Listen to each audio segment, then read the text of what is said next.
오늘 23장은 우리 23장을 읽었는데 엘리바스라고 하는 친구와 세 번째 변론하는 그런 이야기입니다. 욥기 안에는 세 번에 걸쳐 1차, 2차, 3차의 변론이 대부분의 분량을 차지하고 있는 책인데 그 각 변론마다 세 친구와 욥이 1대3으로 대화하는 이야기입니다. 세 친구는 누구죠? 엘리바스, 소발, 빌닷. 이 세 친구와 욥이 1대3으로 이야기를 하는데 세 차례에 걸쳐서 하는데 오늘은 마지막 3차 변론 중에 가장 연장자인 엘리바스와 변론하는 이야기입니다. 바로 전장의 22장에서는 이 엘리바스가 욥에게 그동안도 계속 악담을 퍼부었는데 이게 악담이 고도로 발전이 되는 것 같아. 읽어보니까 야 이건 좀 너무하다. 이건 너무하다. 이게 아주 노골적이구나.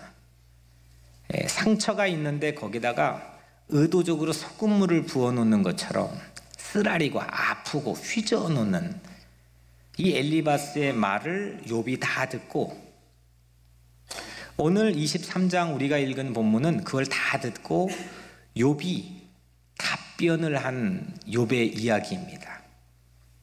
욥이 뭐라고 했는지를 하나하나 우리가 살펴보면서 오늘 하나님께서 우리에게 주신 은혜를 우리가 받게 될 터인데 욥이 이런 이야기를 듣고 그 전에는 이 23장 전까지는 이런 반응을 보이지 않았습니다. 매우 생경하고 매우 욥에게는 생소한 반응을 오늘 욥이 우리에게 보여주는데 3절에 내가 어찌하면 하나님을 발견하고 그의 처소에 나아가랴. 하나님에게 어디 있느냐? 하나님에게 나 정말 나가야 되겠다. 하나님 너무 찾고 싶다. 하나님을 갈망한다. 이런 이야기를 답변으로 해놓았습니다. 다시 말하면 욥은 지금 친구가 자기를 비난하는 내용으로 악담을 퍼부었는데 거기에 직접적으로 즉각적으로 반응하지 않고 하나님을 찾는 데에 먼저 마음을 쏟았습니다. 하나님을 찾는데 이게 여러분들 쉬울까요? 어려울까요? 쉬울까요? 어려울까요? 욥도 그 전에는 그 억울한 마음, 누가 내 마음을 알아주고 내 사정을 알아주지 못하는 이 억울한 마음을 참지 못해가지고 그 세 친구에게 전부 다 독하는 감정을 욥도 쏟아부었습니다. 만만치 않았습니다. 그런데 오늘 욥은 매우 생소한 모습으로 드디어 하나님을 찾기 시작했습니다. 하나님이 욥을 찾았다. 욥기 전체 책은 이걸 보여주는 책이라 생각합니다. 새 친구도 이쪽 자락에 자기가 알고 있는 신학적인 지식을 가지고 하나님을 찾았다고 자신 있게 욥 앞에서 이야기를 하고 욥도 계속 자기의 고난받는 현실에서 하나님을 찾으려고 하고 있는데 하나님이 찾아지지 않았는데 갑자기 37장에 욥아! 하고 부르면서 그때 욥은 입을 가리면서 침묵합니다. 하나님께서 욥을 찾았습니다. 37장까지는 하나님은 한마디도 하지 않으시고 침묵했습니다. 그런데 하나님께서는 욥이 가는 모든 길을 다 알고 계셨습니다. 하나님의 눈에 발견된 욥이 고난의 의미, 드디어 고난의 미닝에 대해서 말을 하고 있습니다. 그러나 내가 가는 길을 그가 아시나니 그 다음 절을 한번 따라해 보세요. 그가 나를 단련하신 후에는 내가 순금같이 되어 나오리라. 그러나 내가 가는 길을 그가 아시나니 그가 나를 단련하신 후에는 내가 순금같이 나오리라. 아멘. 욥이 걸어가는 고난의 길을 다 알고 계셨던 하나님께서는 하나님이 욥 자신을 단련하셨구나. 나를 단련하셨구나. 이걸 고백합니다. 하나님께서는 자기를 이렇게 단련하신 후에 욥은 나는 이렇게 단련되진 단단하게 된 후에 무엇가 되어 나올 것이다? 정금. 우리가 오늘 갖고 있는 번역본으로는 순금. 여러분들 순금이 좋아요? 14K가 좋아요? 네? 순금은 몇 K예요? 저는 몰라가지고 오늘 일부에 때 배웠는데 다 아시네요. 그럼 막 5K, 10K도 있나요? 14K. 그건 내가 그냥 만들어낸 거니까. 순금은 24K래요. 그런데 그 순금이 되지 않는 14K도 있고 하여튼 그 안에 그 진짜 순수한 금에 육박하는 거에 따라서 그 농도에 따라 K가 정해집니다. 고난이라고 하는 것은 하나님께서 우리를 단련시켜 순금이 되게 하는 하나님의 재련소인 줄로 믿습니다. 고난은 그냥 막 닥치고 아무 해석도 없이 고난을 하면 그 고난이 내 마음에 한 맺히게 하고 그 고난 나를 죽이고 썩이게 만든 그런 악한 거지만, 그 고난이 하나님의 재련소라고 고백할 땐 그 고난으로 인해 나는 단단해지고 성숙해지고 도리어 건강해지고 더러 소망을 향해 나갈 수 있는 삶이 될 줄로 믿습니다. 오늘 여러분들 고난은 누구나 오는 건데 없는 사람은 없어요. 다 있습니다. 근데 여러분들 고난을 통해서 한 맺히고 싶습니까? 순금이 되고 싶습니까? 몇 사람 한 맺히고 싶나 봐요 지금도. 고난을 통해서 순금이 될지어다.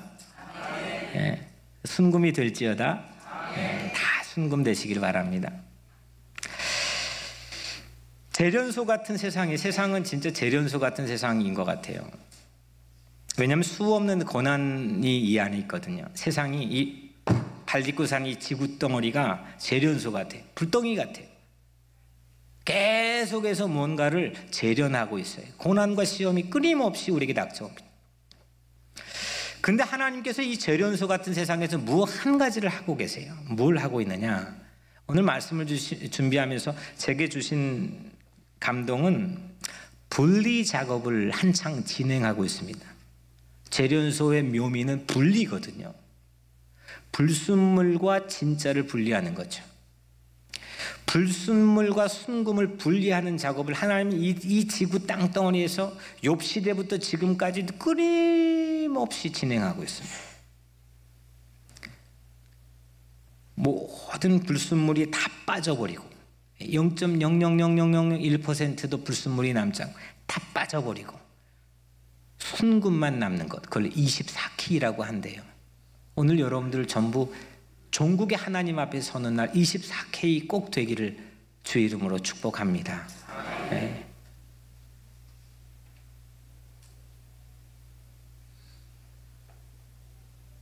세상에 우리가 100달러라고 하는 지폐를 가지고 있습니다. 이게 종이대가리 서로 약속한 거지만 뭘 믿고 이 100달러에게 맞는 물건을 내줍니까? 이 100달러라고 하는 종이 가치 뒤에 이 뒤에 백그라운드에는 금이 있기 때문입니다. 순금이 있기 때문에. 금의 보유하는 함유량에 따라서 그 달러는 올라가기도 하고 가치가 내려가기도 합니다. 사실 이 종이는 사실은 의미 없는 겁니다.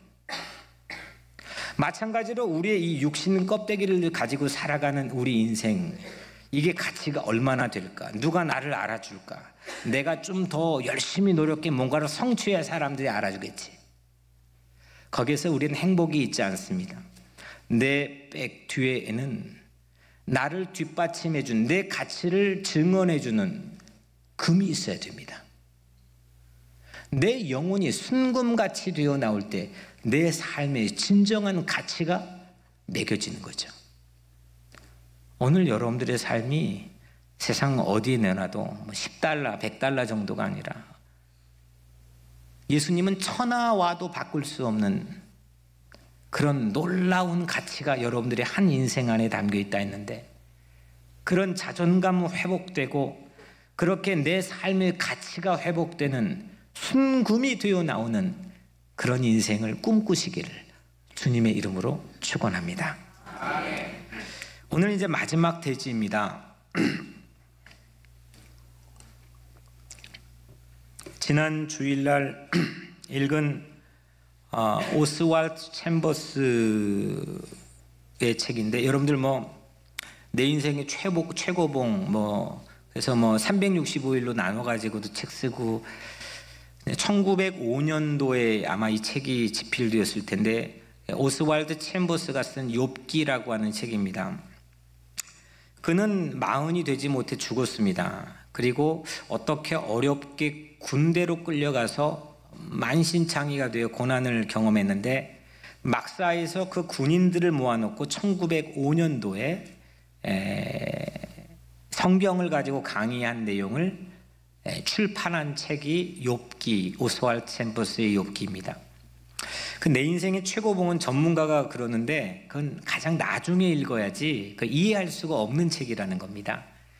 여하튼 그 욥기에 이런 글귀가 있었는데, 저는 막 망치로 하는데 얻어 맞은 것처럼 충격이었습니다. 갈등이 없는 현실은 없다. 만일 당신이 씨름하고 있지 않다면 그것은 누군가가 당신을 위해 대신 씨름하고 있기 때문이다. 내가 지금 쉬운 길을 걷고 있다면, 이 말의 뜻은 그 책에 들어가 있는 글귀인데, 이 뜻은 이런 거죠. 내가 지금 쉬운 길을 걷고 있다고 생각한다면, 좀 평안하다고 생각한다면 누군가가 나를 위해 큰 대가를 치르고 있기 때문이다 라고 하는 의미입니다. 전 조금은 충격이었습니다. 아마 30대 초반 정도 되었을 때 이 책을 썼을 텐데, 그 청년이 어떻게 이 깊은 인생의 오묘한 그 아름다움을 길어낼 수 있었을까? 이 말 때문에 욥이 말한 그 고난의 의미, 순금이라고 하는 것, 순금, 24K 순금의 의미가 그거구나라고 또렷해졌습니다. 제가 여기까지 말씀을 전하는 거는, 이제 앞에 이 오스왈드 챔버스가 열게 되는 이 고난, 순금이 무언가에 대한 거를 열어주는 역할밖에 못하는 겁니다. 우리는 구원을 값 없이 무상으로 받았습니다. 여러분들 이 자리에서 구원받았다고 확신한 크리스찬들이 내가 구원받는데 얼마를 지불했어, 내가 그 구원받는데 얼마를 대가를 치루었어 라고 말할 수 있는 사람은 물론 없겠지요. 물론 이 면죄부, 중세시대 면죄부, 독일 가보니까 조그만한 책에다가 이건 네가 돈을 냈으니까 용서해 준다라는 사인해주고, 저 이탈리아 로마의 큰 교회 건축하는 그 말도 되지 않는 엄청난 과오를 범했던 그 시절들을 좀 제외하고, 구원을 값없이 무상으로 받았다는 거에 태클을 걸 사람은 세상 크리스찬 중에는 없습니다. 그렇다고 해서 그 구원이 교회 안에서 쉽게 취급되어서는 안 되는 이유가, 하나님께서 아주 큰 대가를 지불하셨기 때문입니다. 우리에게 오직 믿음으로 구원받을 수 있게 된 것은 예수 그리스도가 십자가에서 달려 고난을 받으시고 죽음을 맞이하셨기 때문입니다. 내가 쉽게 인생을 살고 있다고 해서 모든 사람에게 그걸 동일하게 적용하면 큰 코 닥칩니다. 내가 좀 집이 있다고 해서 모두 다 집이 있을 거라고 하는 생각, 내가 학업의 기회가 있다고 해서 모든 사람들이 다 학업의 기회가 있을 수 있다고 하는 생각, 내가 크리스찬이라고 교회 다닌다고 해서 모든 사람들이 동일하게 교회 다닐 수 있다고, 마음껏 자유롭게 교회 다닐 수 있다고 하는 생각, 내가 부모가 있다고 해서 모든 사람들이 부모가 동일하게 있을 수 있다고 하는 생각. 이런 생각의 부류가 새 친구의 생각이었습니다. 새 친구는 평안했습니다. 욥만큼 고난을 당하지 않았습니다. 그래서 자기의 삶의 위치에서 욥을 해석했습니다. 내가 평안한 이유는 어떤 의미인지를 알지 못했습니다. 그래서 아무것도 먹혀들지 않는 허공에 날리는 말들만 이 새 친구들은 퍼부어댔습니다. 엘리바스, 소발, 빌닷과 같이 전혀 이웃의 고난에 공감하지 못하는 모습, 그 모습이 될 수도 있습니다. 그런데 여러분들, 내가 평안한 것은 누군가 대가를 지불하고 있기 때문이라는 겁니다. 욥이 고난을 통해 단련되어진 것, 그 고난을 통해 단단해진 것은 이걸 알기 시작한 겁니다. 아, 내가 평안할 수 있는 것, 평안하기를 소망하는 것, 이거는 누군가 그 대가를 지불했기 때문이다. 그리고 내가 고난을 받고 있는 것, 그 고난은 또 누군가를 위해서 내가 대신 대가를 지불하고 있는 거다. 그거를 알 때에 순금이 된다는 거죠. 3절에 오늘 3절 내가 어찌하면 하나님을 발견하고 그의 처소에 나가랴. 하나님을 찾을 수 있는 곳을 알 수만 있다면 어디냐 어디야 라고 두리번거렸던 욥. 근데 하나님을 찾을 수 있는 곳은 바로 거기구나. 내 욥의 평안을 위해서 하나님께 대신해서 대가를 지불했던 바로 그곳이 하나님을 찾을 수 있는 곳이구나. 37장 38장에 욥이 입을 가로막고 침묵하는데 하나님이 수십 가지 질문 쏟아붓지 않습니까? 내가 이 일을 할 때 너는 무엇을 했느냐? 어디 있었느냐? 내가 바닷가에 동물들을 만들 때 너는 어디 있었느냐? 하늘의 별들을 만들 때 너는 어디 있었느냐? 아무 말도 못하지 않습니까?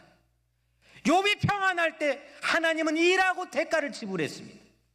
우리가 죄 가운데 있을 때, 그래도 평탄할 때 하나님은 아들을 보내서 예수 그리스도를 십자가에 못 박아 대가를 지불했습니다.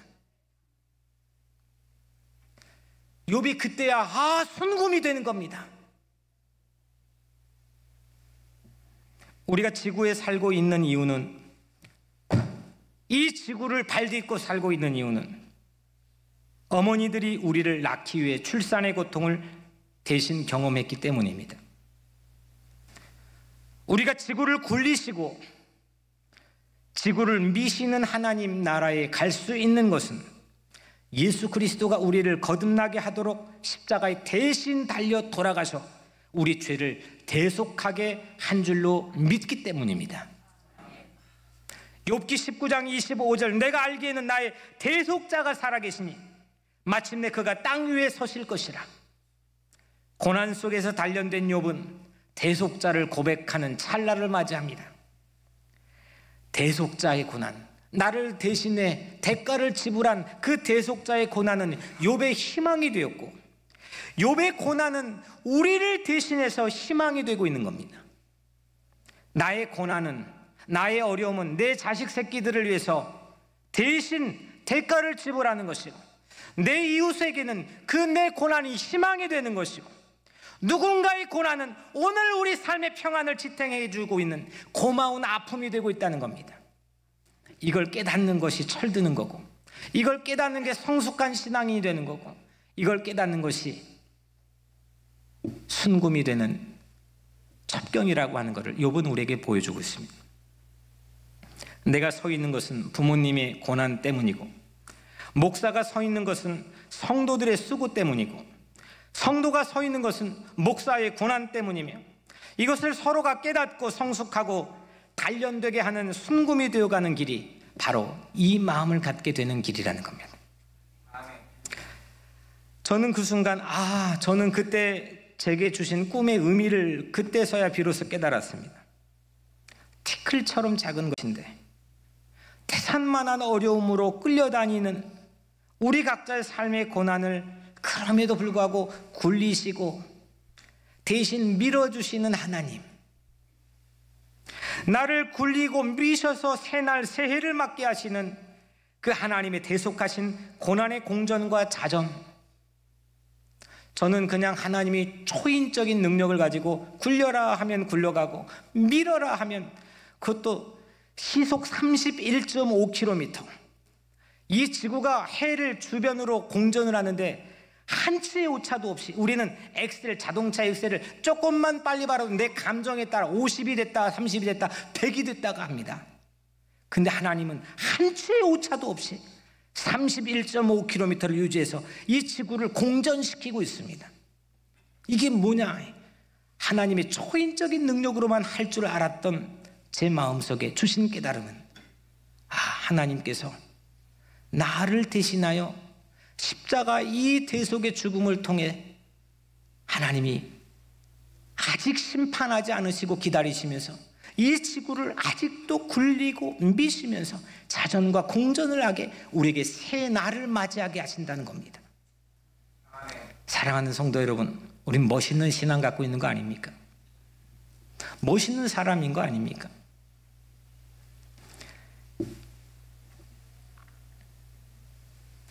고난 속에서 욥은 그 강한 하나님, 그 대가를 지불하시면서 기다리시면서 아직도 공전을 해주시고 아직도 그 십자가의 핏값으로 자전을 해주시는 그 놀라운 하나님을 증언하고 있습니다.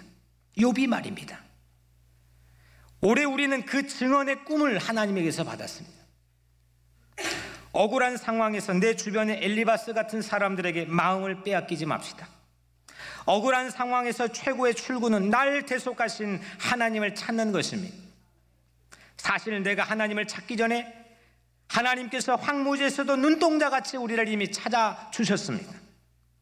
우리는 고난 속에서 약해질 것이라고 불안해하고 두려워하지만 하나님은 고난 속에서 우리를 연단하여 도리어 우리를 강하고 단단하게 만들어주신 줄로 믿습니다. 고난은 우리를 단련시키는 하나님의 재련소입니다. 오늘 이 성전은 하나님께서 우리를 다시금 단련시켜 모든 불순물을 제거하시는 하나님의 재련소가 뉴욕 우리 교회 성전인 줄로 믿습니다. 재련소 같은 지구에서 수없는 고난을 통해 불순물을 제거하고 최후의 순금으로 쌓여지는 하나님 나라의 보화들이 오늘 여러분들이 되기를 축복합니다. 사랑하는 성도 여러분, 내가 민주주의를 위해서 그다지 큰 씨름을 하지 않았는데도, 목숨을 걸지 않았는데도 오늘 평안하게 살고 있는 것은 누군가 자기 목숨을 희생하며 그 민주주의를 위해 대신 씨름을 했기 때문입니다. 내가 삶의 평안을 누릴 때에는 어머니가 내 대신 출산의 고통을 경험한 것이고, 내가 천국의 소망을 넉넉히 갖게 된 것은 나 대신, 죄인 대신 그리스도가 십자가의 대속의 죽음을 담당하셨기 때문입니다. 이제 우리 각자 다음 세대를 위해서, 그리고 우리 뉴욕 우리 교회와 이 땅의 교회들을 위해서, 그리고 우리의 이웃과 하나님을 믿지 않는 자들과 하나님의 나라를 위해서 우리가 그들을 위해, 그곳을 위해 고난을 당할 수 있다면 그것 또한 우리의 삶의 영광이 되지 않겠습니까? 오늘 여러분들 각자 삶에 새로운 고난에 대한 의미를 마음에 품고 승리할 수 있는 그런 순금이 되시기를 주님의 이름으로 간절히 축원합니다.